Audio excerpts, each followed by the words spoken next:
कुटुंबियों के साथ मेरे घर में निवास करें। नारद जी कहते हैं, उसके ऐसे वचन सुनकर भगवान को खेद तो हुआ, किंतु उसी क्षण उड़नदेवे ने तथास्तु कह दिया। अब भगवान विष्णु सब देवताओं के साथ जलंधरपुर में जाकर निवास करने लगे। जलंधर अपनी बहन लक्ष्मी और देवताओं सहित भगवान को वहां का पाकर बड़ा प्रसन्न हुआ। फिर तो देवताओं के पास जो रत्न आदि थे उनके स्थानों पर जाके जलंधर पृथ्वी पर आया, निशुंभ को पताल में स्थापित कर दिया और देवदानव जस गंधर्व सर्प मनुष्य आदि को अपना वशवर्ती बनाकर त्रिभुवन पर शासन करने लगा। पूरे सपुत्रों के समान प्रजा का पालन किया। उसके धर्म राज्य में सभी सुखी रहते थे। कार्तिक मास की कथा का 14वां अध्याय। नारायण नारायण नारायण लक्ष्मी नारायण नारायण नारायण पापारायण तारायण नारायण बद्री नारायण नारायण नारायण श्रीमन नारायण नारायण नारायण। कार्तिक जी से कहा, उसे आपका अंशी या लक्ष्मी जी का भाई होने के कारण नहीं मारा। वह बड़ा वीर, वह वीर देवताओं से अजय है। मैं सत्य कहता हूँ, उसे कोई नहीं मार सकता। इस पर लक्ष्मी जी मुग्ध होकर मैंने स्वयं उसके घर में रहने का उसे वर दे दिया है। इसके लिए मैं उसके घर में रहता हूँ। है सूर्यवरण विष्णु, आप क्या कहते हैं? उस देखते जलंधर को मैं अवश्य मारूंगा, इसमें कुछ भी संदेह नहीं है। अब आप सब देवता जलंधर को मेरे द्वारा ही मारा गया जान अपने स्थान को जाइए। जब शंकर जी ने ऐसा कहा तो सब देवता संदेह रहित होकर अपने अपने स्थान को चले गए। ठीक उसी समय पराक्रमी जलंधर अपनी विशाल सेना के साथ कैलाश पर्वत को घेर कर सिंह नाद करने लगा। दैत्यों के नाद और कुल्हाल से शिव जी क्रुद्ध हो गए। उन्होंने अपने नंदी आदि गुणों को उसके साथ युद्ध करने की आज्ञा दे दी। कैलाश पर्वत के भीषण युद्ध होने लगा। दैत्यों ने अनेक प्रकार के अस्त्र शस्त्र बरसाने शुरू कर दिए। मेरी मृदंग शंख और तीरों द्वारा हाथी घोड़ों व रथों के शब्द से धरती कांपने लगी। युद्ध में कटकर मरे हुए हाथी घोड़े और पैदल का पहाड़ सा लग गया, जिसकी युद्ध भूमि में आगमय हो गई। दैत्यों के आचार्य श्री शुक्राचार्य जी अपनी मृत संजीवनी विद्या से सब दैत्यों को जिलाने लगे। जहद देखकर शिवजी के गण व्याकुल हो गए और उनके पास जाकर सारा वृतांत सुनाया। और उसको सुनकर भगवान के रुद्र की क्रोध की सीमा ना रही। वह अपने भयंकर रूप में दिशाओं को प्रवज्जित करने लगे। फिर तो उस समय उनके मुख में एक बड़ी भयंकर कन्या उत्पन्न हुई, जिसकी दोनों जगहें ताल वृक्ष के समान थी। वह युद्ध भूमि में जाकर सब असुरों को चर्वण करने लगी। युद्ध भूमि में इस तरह विचरते हुए शुक्राचार्य जी के पास पहुंची और शीघ्र ही उन्होंने अपने उदर में गुप्त कर लिया। फिर स्वयं भी अंतर ध्यान हो गई। शुक्र के गुप्त हो जाने से दैत्यों का मुख मलिन पड़ गया और वह युद्ध छोड़कर भागने लगे। इस प्रकार सुमन शुंभ और कालनेमी आदि सेनापतियों ने अपने भागते हुए वीरों को रोककर शिव गणों पर बड़ा कठिन प्रहार किया। और ऐसा ही शिव जी के नंदी आदि वीर गणों ने, जिनमें गणेश और स्वामी कार्तिक के भी थे, और उन्होंने अपने गणों को रोककर दैत्यों से विषम संग्राम किया, विषम युद्ध किया। कार्तिक मास की कथा का 17वां अध्याय। श्रीमन नारायण नारायण नारायण, लक्ष्मी नारायण नारायण नारायण, बद्री नारायण नारायण नारायण, श्रीमन नारायण नारायण नारायण, पापी तारायण तारायण तारायण। भक्ति से भरे भाव है हरि, मेरे मन उपजाओ। 17वां अध्याय कार्तिक, कृपा दृष्टि कर जाओ। उस समय शिव जी के गण प्रबल थे। उन्होंने जलंधर, शुम्भ शुम्भ, महासुर, काल नेमी आदि को पराजित कर दिया। जय देखकर सागर पुत्र जलंधर के एक रथ पर, जिस पर लंबी पादुका लगी हुई थी, उस पर चढ़कर युद्ध भूमि में संग्राम करने लगे। इधर जय और शील नामक शंकर के गण भी संग्राम में तत्पर होकर गरजने लगे। इस प्रकार दोनों सेनाओं के हाथी, घोड़े, शंख, भेरी तथा दोनों ओर के सिंहनाद से धरती त्रस्त हो गई।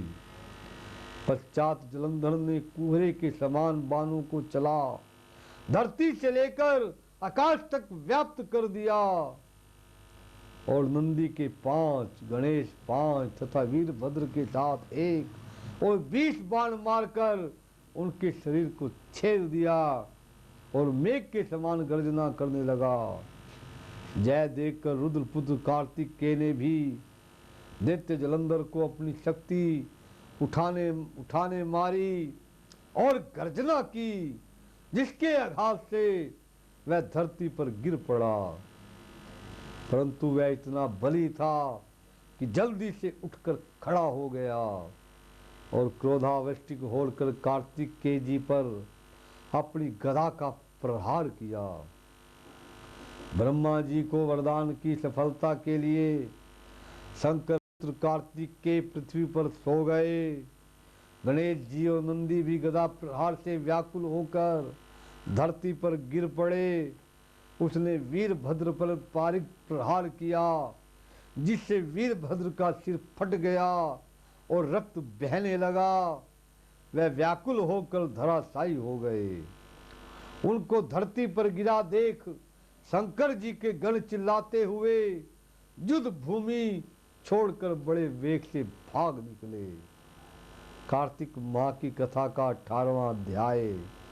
श्रीमन नारायण नारायण नारायण, लक्ष्मी नारायण नारायण नारायण, पापी तारायण तारायण तारायण, बद्री नारायण नारायण नारायण, श्रीमन नारायण नारायण नारायण। लिखता हूँ मैं पुराण की सीधी सच्ची बात। 18वां अध्याय कार्तिक, मुक्ति का वरदान। अब रुद्र रूप महाप्रभु शंकर अपने वीर गणों के साथ नंदी पर चढ़कर हंसते हुए युद्ध भूमि में आए। उनको आया देखकर उनके परिजन पराजित गण फिर लौट आए। सिंहनाद करते हुए आयुधों से दैत्यों पर प्रहार करने लगे।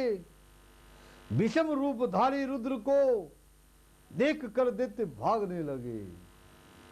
तब युद्ध में अपने दैत्यों को पराजित होते देखकर जलंधर 1000 बाण छोड़ता हुआ भगवान शंकर की ओर दौड़ा। उसने शुम्भ निशुम्भ आदि वीर भी क्रोध से अपने होठों को काटते हुए शंकर जी की ओर दौड़े। इतने में शंकर जी ने जलंधर के सब बाण जालों को काट अपने गलों को निर्भय कर अपने अन्य बाणों की आंधी से दैत्य को पीड़ित कर दिया।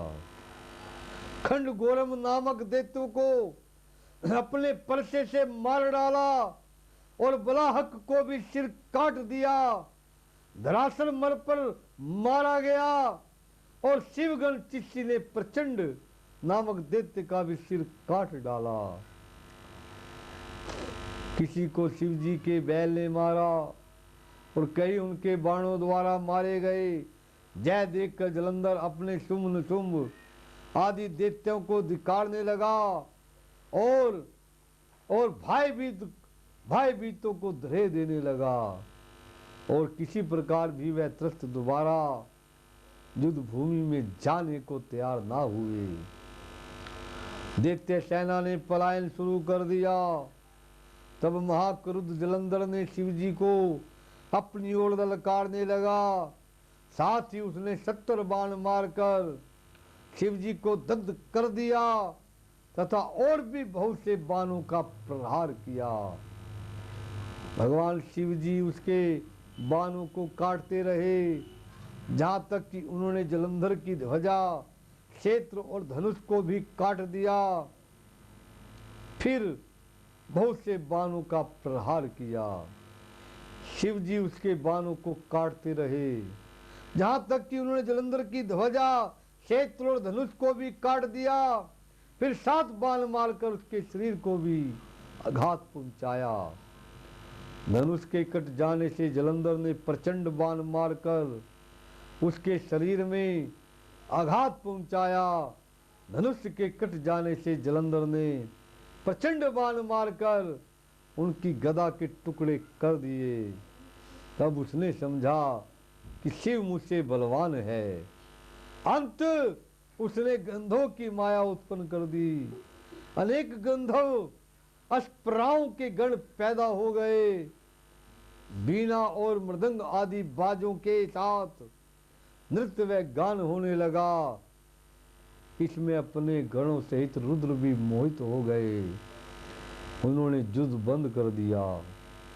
फिर तो काम से मोहित होकर जलंधर जल्दी से त्रिनेत्र भगवान शंकर का रूप धारण करके ऋषभ पर बैठकर पार्वती के पास जा पहुंचा। उधर जब पार्वती ने अपने पति को आता देखा तो अपनी सखियों का साथ छोड़ दिया और आगे आई पार्वती को देखकर कामातुर जलंधर का वीर्य पतन हो गया और उसके पवन से वह जड़ भी हो गया। गौरी ने उसे दानव जाना तो वह अंतर ध्यान होकर उत्तर की ओर मानस पर चली गई। वहां पार्वती को देखकर जलंधर फिर शिवजी की ओर लौटा।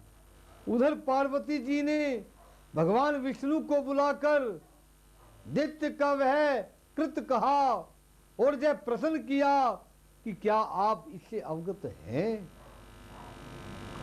भगवान विष्णु ने हाथ जोड़कर उत्तर दिया, आपकी कृपा से मुझे सब कुछ ज्ञान है। हे माँ, जो आज्ञा हो पालन करूं। जगत माता ने विष्णु जी से कहा, उस दैत्य ने जो मार्ग खोला है उसका अनुसरण करना उचित है। मैं तुम्हें आज्ञा देती हूं कि तुम जाकर उसकी स्त्री का प्रतिवत भ्रष्ट करो और वह दैत्य मारा जाएगा। पार्वती जी की आज्ञा पाते ही भगवान विष्णु माँ की आज्ञा सिरोधार्य करके छल करने के लिए जलंधर के नगर में की ओर गए। कार्तिक मास की कथा का 19वां अध्याय। श्रीमन नारायण